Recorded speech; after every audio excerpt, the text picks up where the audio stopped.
ఈ కాంగ్రెస్ ప్రభుత్వం వస్తే ప్రజలకు ఇబ్బంది కాలమే. ఇది ఒకప్పుడు 17 సంవత్సరాల కింద నా తెలివి వచ్చినంతలో చూసినప్పుడల్లా 17 ఈ కాంగ్రెస్ ప్రభుత్వం ఉన్నప్పుడు ఇదే పరిస్థితి. ఇప్పుడు ఇదే పరిస్థితి. దీంట్లో ఎటువంటి మార్పు లేదు. మళ్ళా వచ్చిన అవకాశం లేదు. ప్రజలకు వర్షాలు బాగానే పడుతున్నాయి. ప్రభుత్వ పథకాలు అన్ని ఇస్తాండు.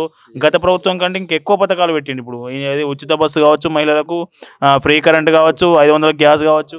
ఉచిత బస్సు ఆ మొగోళ్ళని చెప్తాను కొట్టనికే పెట్టాడు. బాసన చంపుతున్నారు మొగోళ్ళు. మొగోళ్ళకు పనులు లేవు, ఆడోళ్ళకు పనులు ఉన్నాయి. పొద్దుగాలు లేస్తే బస్సు పోతున్నది, ఇంటికాడ పిల్లలు తయారు చేసి స్కూల్కి ఇవ్వాలి, బస్ అన్న తోమాలి, పువ్వు వండాలి. మొగోళ్ళకు పనులు లేవు.